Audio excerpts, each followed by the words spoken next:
Assalamu alaikum wa rahmatullahi wa barakatuh. Wa alaikum assalam wa rahmatullahi wa barakatuh. This is M.M. Tamim. I'm from Bangladesh. How can we increase our memory power and work so fast? How can we memorize so fast and remember it for long? Is there any secret? Please pray for me to Allah that He gives more patience and increase my power. May Allah subhanahu wa ta'ala give you more sabr and increase the power, increase the memory. Now coming to your question, that how can we increase our memory power? How can you memorize so fast? And how do you memorize for so long? Normally, there are various techniques that you find in courses for memory.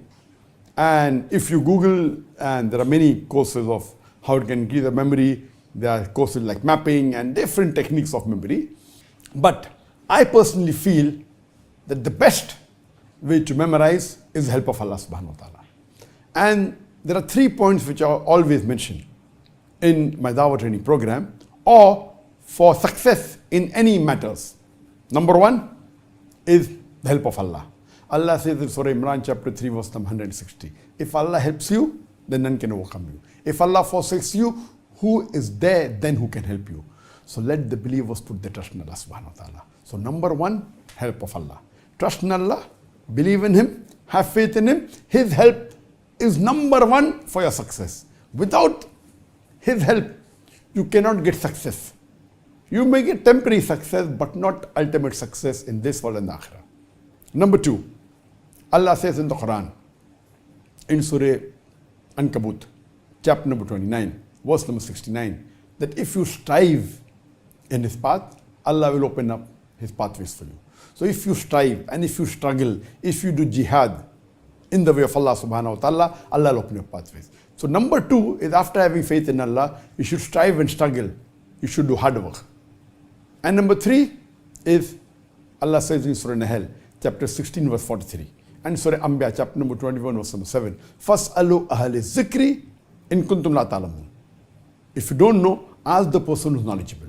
The last is the technique. So number 1 for memory of any success is ask for Allah's help. See that your niyyah is very pure. See that you're doing it for sake of Allah and only to gain the pleasure of Allah. Number 2, strive and struggle. And number 3 is the technique. As far as the memory is concerned, there are different types of memory. There is something like a temporary memory, something like an immediate memory, and something which is memory of the past, something which is a permanent memory. So normally when you memorize, whether you're memorizing the Quran or whether you're memorizing a lecture or whether you're memorizing any matter, hard work is important. And depending upon Allah's help, some people may read it once. They may have a photogenic memory and it goes in their memory for long.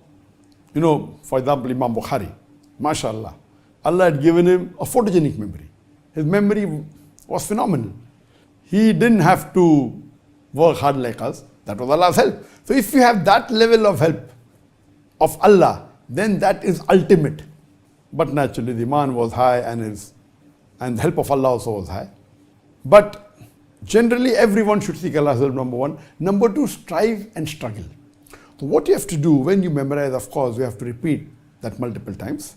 And once you repeat it few times, 5 times, 6 times, whether it be 1 sentence, 2 sentences or 3 sentences, whether it be few of the Quran or maybe 1 verse, if you keep on repeating, it goes into your memory, but it goes into your temporary memory. So for it to be for a longer time, what you have to do, once you repeat it a few times, now again repeat it after maybe half an hour, then repeat it again after 2 hours, then again after 5 hours. The more you repeat and memorize, it keeps on going deeper and deeper in your memory. So if you're preparing for a lecture tomorrow, maybe you memorize it, then again repeat it after half an hour, then repeat that thing after 2 hours, after 5 hours. You repeat it few times and then maybe you're able to give the lecture. But after you deliver the lecture, if you ask to deliver the same lecture after 1 year, you won't be able to do it. Leave aside 1 year, after 1 month you can't do it. Even after 1 week you may not be able to do it because it was only in your temporary memory. So what you have to do, after you have delivered the lecture, you have to keep on repeating it. Or if you are giving a lecture again after a month, again you memorize it. So if you want it to be part of your permanent memory, then you have to do muraja, you have to do revision. And that's what is done by the people who hafiz al-Quran. If you memorize the Quran, if you memorize the full Quran, you're called hafiz al-Quran. That means you memorize the full Quran by heart. But if you really analyze most of the huffaz that are there in the world, there are millions of huffaz, but all of them cannot repeat the Quran in one go. Or they may memorize the Quran, they memorize a few verses, then maybe a few surah, then maybe a juz, maybe two juz. While they keep on memorizing the full Quran, 30 juz, then they may forget the first juz or the second juz or third juz, unless they do muraja. So the different techniques of memorizing, if you keep on memorizing, going ahead, and don't revise your past memory, you will forget it. So what they do, when you memorize a few pages, when you keep on going ahead, you even keep on revising what you had memorized yesterday, or what you memorized a week back, or what you memorized a month back. Of course, the more you keep on memorizing, if the volume keeps on increasing, the juz you memorize keep on increasing. To memorize everything is difficult. So then you have to divide yourself in memorizing new verses of the Quran as well as in doing revision. A time will come that the time for revision is more than the time you are required to memorize the new verses. So if you do a proper system, and once you finish the Quran, normally when a human being completes memorizing the Quran, he cannot repeat the Quran from first page to the last page. No, that's a misconception.